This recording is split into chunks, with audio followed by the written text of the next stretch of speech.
Welcome to the Ops Experts Club. If you're at all interested in anything we talk about here in this episode, go ahead and check out the description down below and click any of the links there. Or if you just want to know more about us, click the links below. Now on to the episode. Ops Experts Club. You like that? That was like a delayed version. I was like, I'm going to slow this down and be very intentional with my words. What do you think about that, Turner? That really caught me off guard. You I knew took it almost did, three right? Because times as I long. could see it. I could see it because I could see the rhythm, like you were starting to get your dancing shoes on. I'm like, no, I'm not going to let this guy like box me in on I have to do it the same way every time. I'm going to fall in Yeah. example a little bit.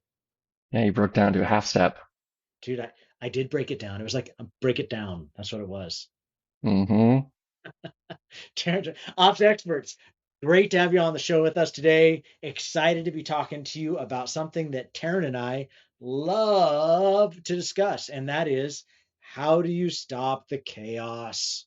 Like how do you get chaos out of your business? Like nobody nobody likes to run in chaos. I know maybe Taryn, I think a lot of times what happens is most visionaries I know they can be a little chaotic because they're great at quick start, which means they're great with things directly in front of them, top of mind. Let's do it right now. Where they kind of suck is when things fall to the back burner and they lose track of it, right? So they're great at getting things to first base. They're not great at rounding all the bases. So it's like if they can just get it to first and then plant something there and allow the team to drive the thing around and bring the whole project home, they do awesome. Most visionaries, though, they don't have a good established system on how do they get things to first base. And so it's just freaking chaotic all the time. Every Monday they come with a new idea.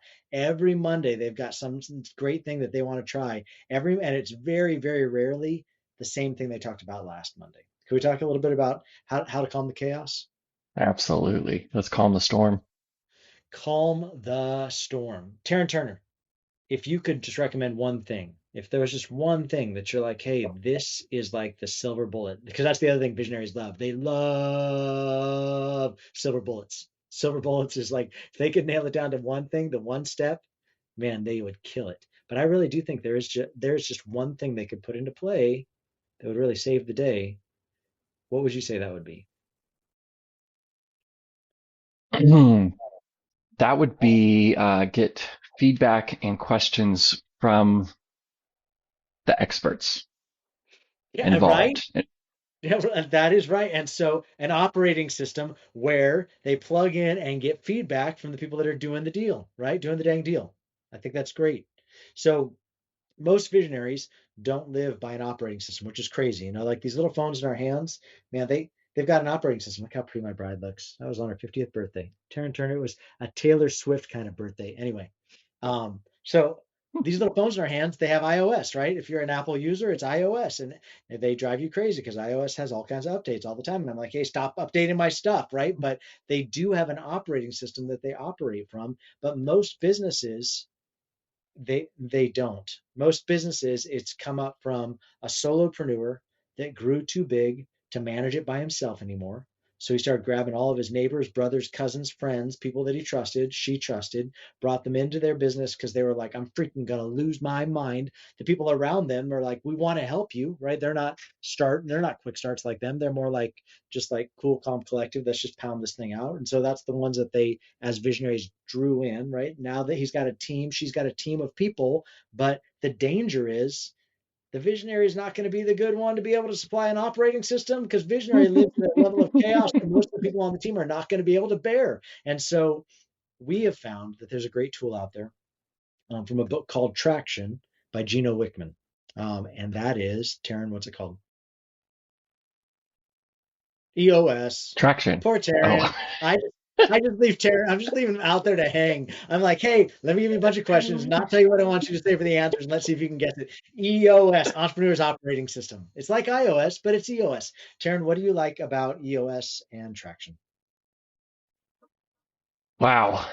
Such a big question. I like how easy it is. Well, not easy. I mean, Simple. I guess easy, simple. Simple is a better word. How simple it is to kick off anywhere we've ever tried.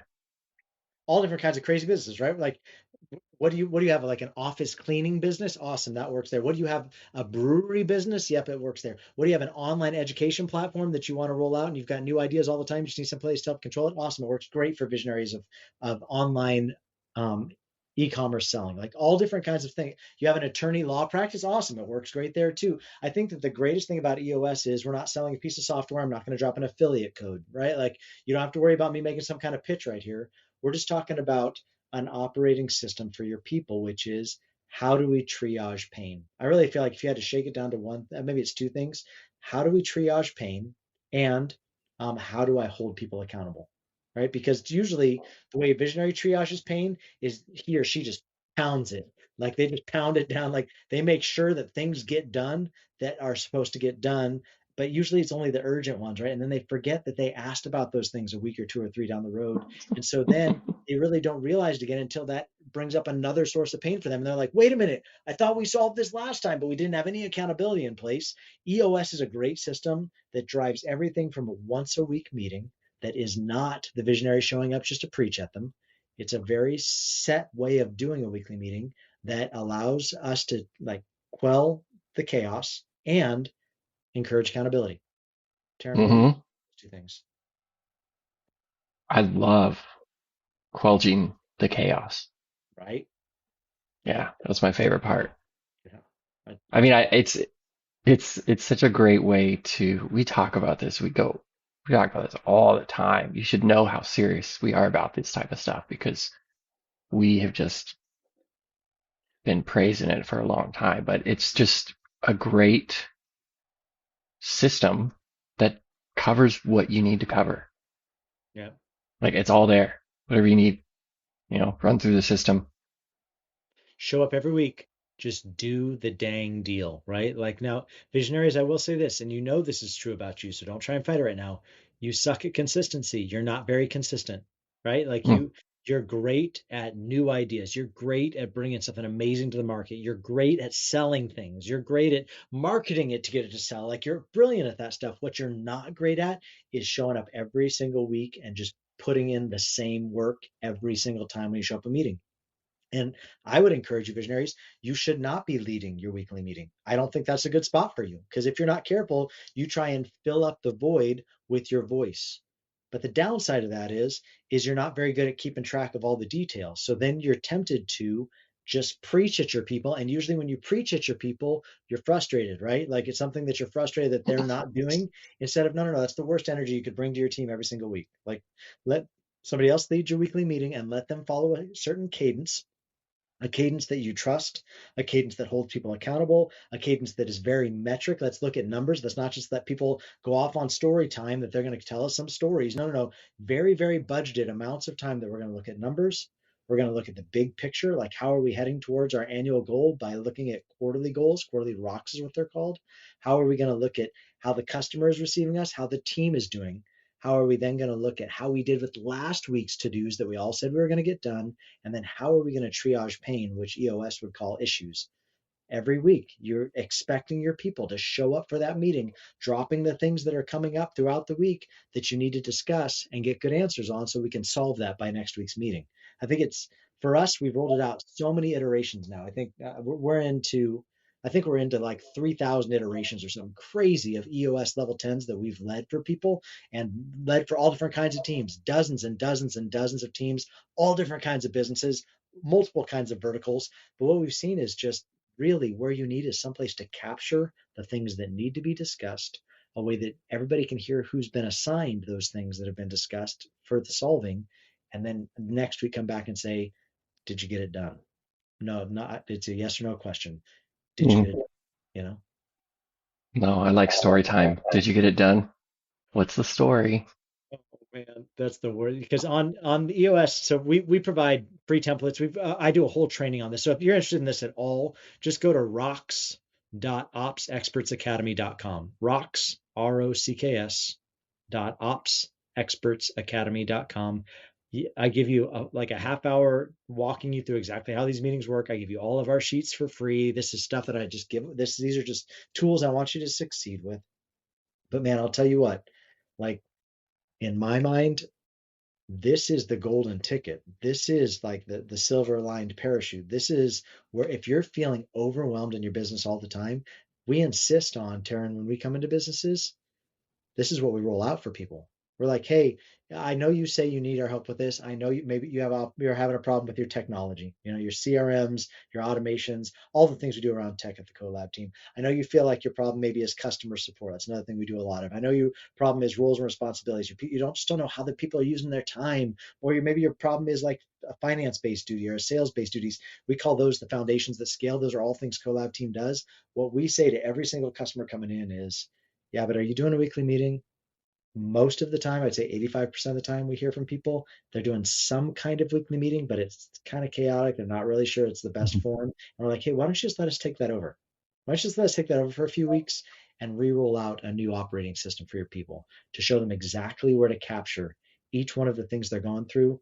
It's going to save you so much time. It's going to bang down Slack attack, right? Whatever you use it for your instant message, let's bang down the noise. Let's create space for people where they can really focus on deep work on their jobs. Like you can get all of those things by just a 1 hour a week meeting done the right way.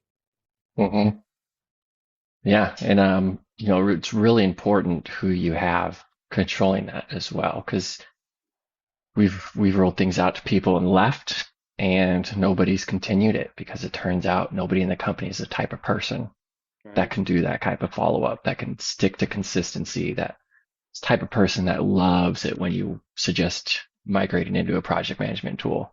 Yeah. Um, you're going to end up with a lot of squirrels, a lot of people who are also just chasing around and not very organized. So you do need to find somebody who's going to be the one person that's going to keep us organized and make sure they know that's their job and everybody else knows that's their job.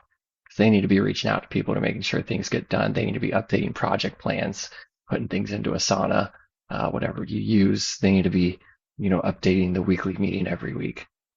Because you as a visionary love seeing dashboards, right? You don't like getting into all the details. You don't want to hear about all the stuff. You just want to know, are people getting done what we said they were going to get done? And really what that comes down to is my money being used wisely, right? I don't want to keep spending money and feel like my business is not doing well, is not operating healthy. I don't want to feel stressed every time I step away from the wheel. I want to just trust, no, whoever's driving, they're taking us down the path that we all decided on. The beauty about EOS from my perspective is it solves all those itches because here's the thing is if you don't have somebody like what Terrence's describing, where they're just going to be consistently holding everybody to the framework, right? There needs to be a framework. Number one, we would suggest EOS level 10 meetings. There's a whole toolkit, a whole toolbox. You can look it up.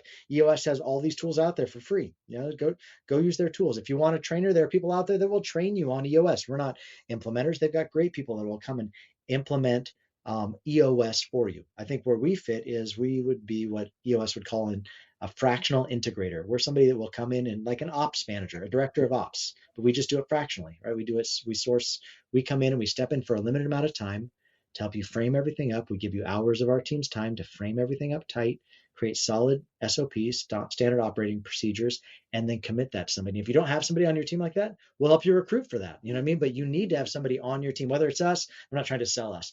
Whether it's us or you find somebody that is good at ops, you need somebody that's probably exactly the opposite of you, visionary. The EOS in EOS language, that would be an integrator. Somebody that's exactly opposite of you that can hold people accountable because it's not just the weekly meeting, Taryn. EOS has a great system for quarterly evals. Most businesses I've found, they're not doing them. They're not doing an evaluation on a quarterly basis. Maybe they do it once a year, but even once a year, it's kind of like an afterthought or it's some convoluted way of determining are we going to give them more pay or not. No, everybody just wants to know that they're doing their jobs right, which leads to job descriptions. Like if people don't have job descriptions, how do we know if they're doing their job right? If they do they have KPIs, key performance indicators that are tied to their job descriptions that we're holding them to on a quarterly eval? That's the magic. And all of those things come out of EOS, something free and available. And if you want help rolling it out, we'd love to help you roll that out. But at the same time, go check it out. Rocks.opsexpertsacademy.com, free. Check it out. Start putting it into place. But I will say, nobody likes story time. Nobody likes it, right? They may be okay with the first 5 minutes of the show, story time. But if people want to get jobs done and they don't want to get yelled at and berated, they need to know what the jobs are they should be doing and need to be held accountable to it. Yeah, absolutely. And I love the the accountability feature. Everybody's got an agenda. What's going on? What do you have to do by next week? And you better get it done. And my favorite part, whenever I've rolled this out with companies, is people who don't get stuff done quickly become noticed Yep. and quickly become weeded out. Yep. Not without doing anything else. You're not scheduling one-on-ones. You're not micromanaging. You're just seeing every week they come back with excuses on why they didn't get stuff done. Yep.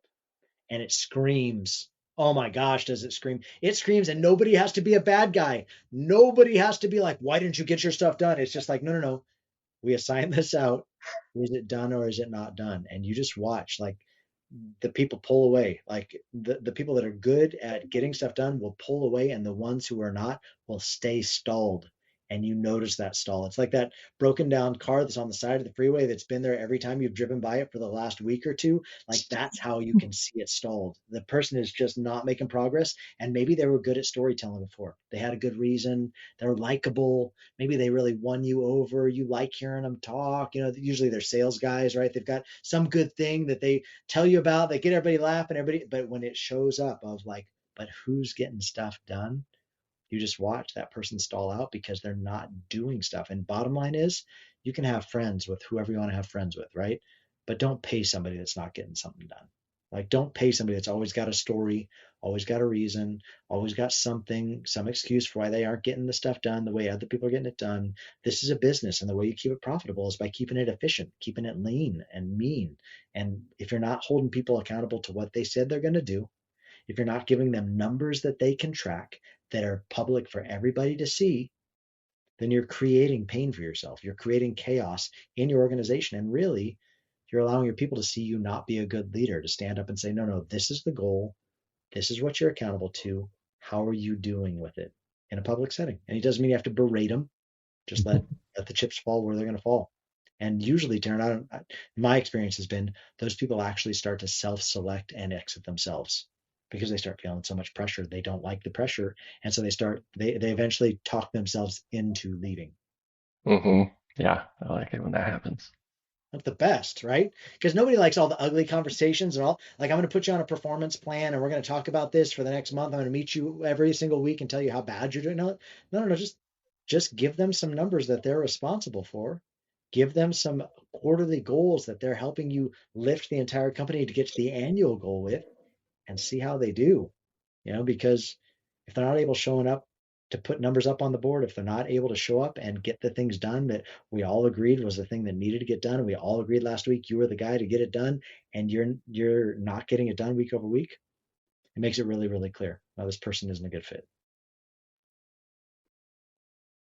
So accountability, metrics, weekly consistency. I really think that's the magic of EOS. What else have we left anything out, Taryn, when it comes to EOS or things that we think is a benefit to the program?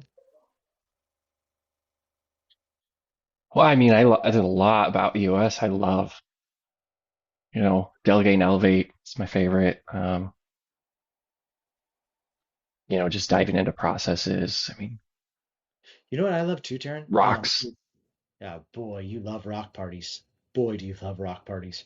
Every quarter, just being able to determine, just to be able to make your fun joke about how rocks are formed. I mean, you love that part of it. That's like your favorite.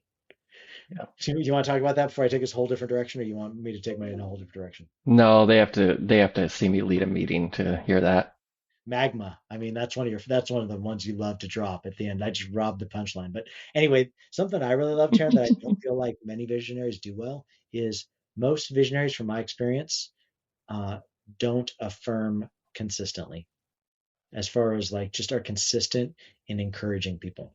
A lot of times it can be always just the things they're not doing well, because they, as the visionaries, usually had a standard they like something held to. When other people aren't holding that standard, it sticks out like a sore thumb, and it's hard for them not to continually critique or come down on it. What I love about EOS is the customer employee headline section, where you can give people shout outs. And it's not the visionary that has to give the shout outs. Empower your team. Hey, what's something you've seen somebody do really well this week? Let's give them a shout out here. And just putting some good energy into the room. I think you can also create a space for visionary to be able to preach, right? They're going to want to get out there and share whatever it is they're most excited about. You can't let a visionary show up on a call and not give them some floor space, right? So like that's okay. Create a space where they're going to be able to fit. You know, whether that's the beginning, personal best, business best, or maybe it's somewhere in there with the customer employee headlines, you can get it to fit, or maybe you just need to create a slot where they're at least able to speak to some things before you get into issues. But I do think you can create slots for all those things. The most important part is you just have to keep the meeting moving, right? You can't get hung up on any one section. Every one of the sections takes about 5 or 10 minutes, except for issues. We spend about a half hour on issues for the sake of really getting good answers for your people. Most visionaries, the classic visionary move is at that point to say, hey, do I need to stick around for this? Because they don't like hearing about the problems. But I always would tell them, hey, listen, it's okay if you don't want to be actively involved in this, but we're probably going to need your answers on some of these things, unless you want to deputize somebody that's here on the call to make those decisions for you. But if you don't want to deputize somebody with the power to make decisions, then we're probably just going to need you to stick around for the next half hour. It's a half hour. Take your medicine. This is probably the most important part for your people because they need to hear how you want them to handle things. And then that will empower them the rest of the week to get stuff done. So I know that's a little bit of a bitter pill for entrepreneurs, but I just feel like that half hour of leaning in where their people can ask them questions, they can give them answers. It's worth its weight in gold for them getting things done throughout the week. I think one of the other things I like, Taryn, about EOS that I don't hear a lot of people talk about is the visionary integrator meeting. Um, like once a week, you just meet with your person that handles all the details and you just give them the download as a visionary and then let them carry that ball forward to team. And then next week, when you come back around, let them bring back to you and say, hey, these are the things you talked to me about last week. These were how we moved the ball forward, right? Like simple meeting. And then it's cascading it down. And indirectly, you're empowering your integrator to go lead the team meeting and then bring you back the results. So if you don't want to be on a bunch of meetings, that's great. Just empower your integrator, your ops person to run those things. But make sure you're meeting with them once a week. Don't just leave them out there to flail. Don't make them middle management where they're like trying to answer to you and trying to answer to the people. And it's like they're playing telephone back and forth. Visionary, spend some time with your integrator. Give them the messages to cascade down to team. Let them run your weekly level 10 meeting and then bring back up to you the things in the reports that you want to hear about. But I think take yourself out of the mix. Don't be hitting up every individual person in your organization, asking them some random question and pulling them off their scheduled thing that they're working on. Come up with a cadence, have an operating system. We really believe in EOS around here. Yep. Taryn Turner, sure appreciate you. Your hair is looking on point today. I just want to compliment you. I did not compliment you on that at the beginning of the show. I want all the listeners to know that I appreciate the wave today. It looks really good. Thanks. Yeah. Just testing it out. Just testing it. Dude, it's a good test. I like it. All righty. Ops experts. Thanks for hanging out with us for another Ops Experts Club. We'll talk to you next week, this same place. See you then. Bye.